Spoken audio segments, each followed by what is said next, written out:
चलो, लोकी का तीसरा एपिसोड कल ही रिलीज हुआ है, तो बिना वक्त गवाए हम वीडियो स्टार्ट करते हैं।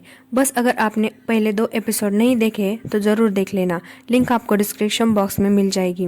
और सब्सक्राइब कर देना ताकि आपको आगे के एपिसोड तुरंत मिल सके।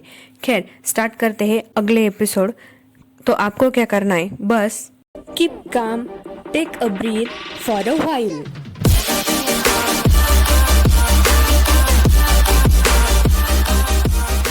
तो एपिसोड स्टार्ट होता है मार्वेल के जहर लोगों के साथ, और हम सीन देखते हैं कि किडनैप C-20 लेडी वेरिएंट के साथ रेस्टोरेंट में चिल कर रही है।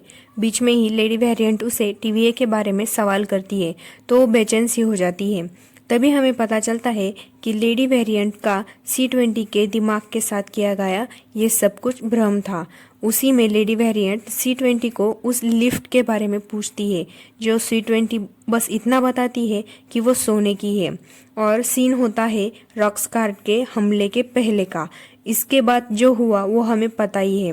अब लेडी वेरिएंट रॉकस्टार से भागती है और टाइम डोर के मदद से TVA में पहुंचती है और वहाँ सोल्जर को मारने लगती है। जहाँ पर उसका जादू नहीं चलता, वहाँ पे फाइट होती है।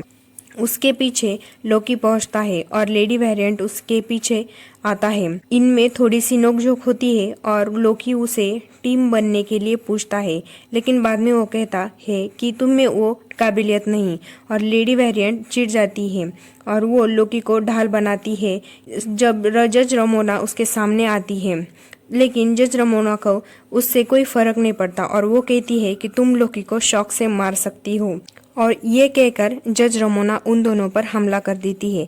तभी लोकी टाइम डोर ओपन करता है और वो दोनों दूसरी जगह आ जाते हैं। वहाँ उनमें टेम्पैड के लिए झगड़ा होता है।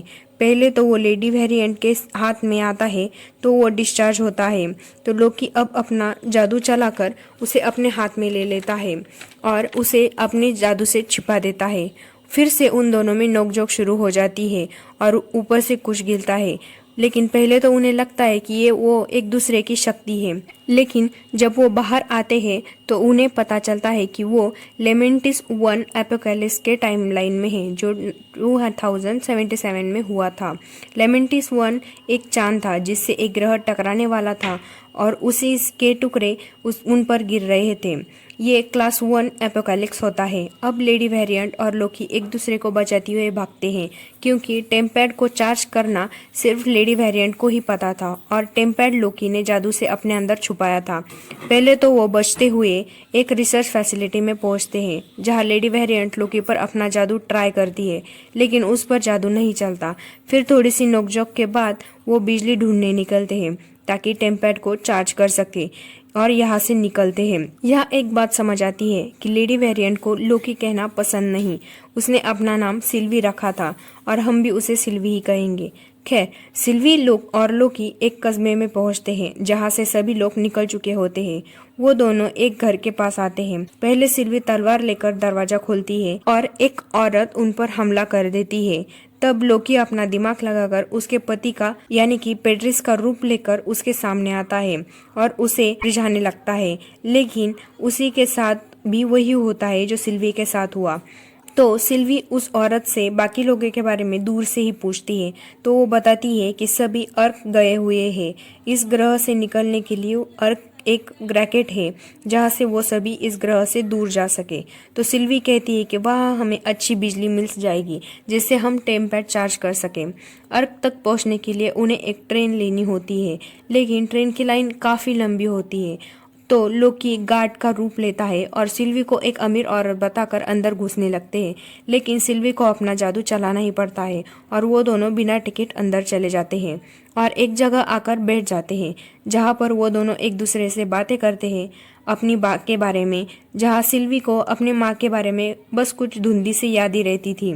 लोकी कुछ ड्रिंक कर लेता है और लेने ही लेता है, तो वो दोनों बात करते हैं उस औरत के बारे में कि वो वहाँ पर क्यों रुकी हुई है। तो सिल्वी कहती है कि वो प्यार में थी और जब से उसने टाइम ट्रैवल करना शुरू किया है वो एक पोस्टमैन के साथ लॉन्ग डिस्टेंस रिलेशनशिप में है। खैर, सिल्वी लोकी से कहती है कि प्यार एक शरारत है ना। तो लोकी कहता है कि इसके बारे में बताने के लिए और एक और जाम की ज़रूरत होगी, और ट्रेन आगे बढ़ती है खतरनाक नज़ारों के साथ। जब सिल्वी की आँख खुलती है तो लोकी पूरा टल्ली होकर अपने वेरिएंट वाले कपड़ों में आकर नाच रहा था। सिल्वी उसे बताने की कोशिश करती है लेकिन वो उस पर ध्यान नहीं देता।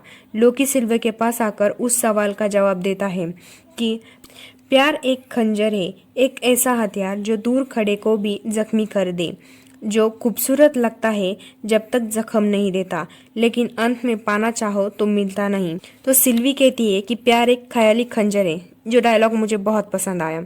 खैर, वहाँ पर एक आदमी गार्ड को लेकर आता है और उनमें मुठभेड़ हो जाती है और गार्ड लोकी को खिड़की से बाहर फेंक देते हैं। टेम्पेड के चक्कर में सिल्वी भी खिड़की से बाहर कूद जाती है, लेकिन टेम्पेड काफ़ी बुरी तरह से टूट जाता है और उनका वहाँ से निकलने का रास्ता बंद हो जाता है। तो वो दोनों अर्क हाईजैक करने का प्लान बनाते हैं। अर्क तक जाते जाते लोकी सिल्वी से उसकी जादू के बारे में पूछती है, तो सिल्वी कहती है कि उसका जादू किसी से फिजिकल टच से ही काम करता है। वो दिमाग की पुरानी मेमोरी को ही इस्तेमाल करती है इल्यूजन क्रिएट करने के लिए। इसके लिए वो हंटर C20 का एग्जाम्पल देती है कि उसकी 100 साल पुरानी मेमोरी निकालना कठिन था। TVA में काम करने से पहले वो पृथ्वी पर आम इंसान की जिंदगी जी रही थी और अब वो हमारी तरह ही एक वेरिएंट है। तो लोकी कहता है कि मुझे बताया गया था कि उन्हें समय रक्षकों ने बनाया है, लेकिन ये बात उन्हें भी नहीं मालूम कि वो एक वेरिएंट है। इस समय पर ऐसा लगता है कि टीवी वाले ही असली विलन है इस सीरीज के। खैर, वो दोनों अर्क की जगह जाते हैं तो बहुत से लोग वहाँ अर्क में जाने के लिए वेट कर रहे होते हैं। लोकी और सिल्वी अर्क तक पहुँचने के लिए टीम की तरह काम करते हैं, लेकिन उनकी आंखों के सामने अर्क तबाह हो जाती है। सिल्वी तो निकल जाती है, लेकिन लोकी हताश नज़रों से टूटते हुए अर्क को देखता ही रहता है और ये एपिसोड यही खत्म हो जाता है। एक बात समझ नहीं आई कि सिल्वी के सिर पर एक ही सिंह क्यों है और दूसरा कहाँ है। खैर, मिलते हैं अगले एपिसोड में, तब तक के लिए बाय।